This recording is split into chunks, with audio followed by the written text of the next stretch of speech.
នៅពេលព្រឹកព្រលឹមឃើញថតបានរៀបគ្នាធ្វើឲ្យបេះដូងញញឹមមិនមែនត្រឹមជាធ្វាប់ប៉ុន្តែជាប្រាជ្ញាញញជាគេដំណើរដូនតាដែលបន្សល់ទុកឲ្យយើងមានឈាមជួរអ្នកប្រាជ្ញឈប់ក្នុងខ្លួនយើងគ្រប់គ្នាកុំរស់តែក្នុងអតីតត្រូវងើបឈរក្នុងវេលាស្នេហាជាសព្វថ្ងៃមិនបាច់កាន់អាវុធទៅច្បាំងតែជាការខិតខំប្រឹងប្រែងមិនចេញនូវសមត្ថភាពខ្លាំងគ្រូបងរេណូដេយងសេះខិតខំរៀនសូត្រកសាក់គ្រាប់លឹកអាហារឲ្យប្រទេសជាតិយើងស្ទុះលោតអ្នកជំនួយស្មោះត្រង់មិនគេប្រវាញ់គេឯងនោះហើយជាស្នេហាជីតែយើងទៅរងគ្នាស្ពីឯងទូពលប្រផ្លឹកផលខ្មែរបង្កើតមោទនភាពកុំមើលងាយជាតិឯងទៅលើកស្ទួយឲ្យខ្ពស់ខ្ពស់មិនចោលសម្រាមពីវាលគោរច្បាប់ចរាចរណ៍បង្ហាញឲ្យរីធោខ្មែរអំពីពិភពលោកមើលឃើញច្បាស់លាស់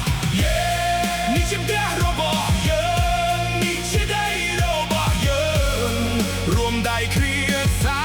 ងឲ្យកម្ពុជាជាតិកុំកើងមិនមែនត្រឹមតែពាក្យសម្ដីតែជាកុំវើពិតប្រាកដឈាមជួរអ្នកសាងអង្គរត្រូវតែបន្តមិនឲ្យរលត់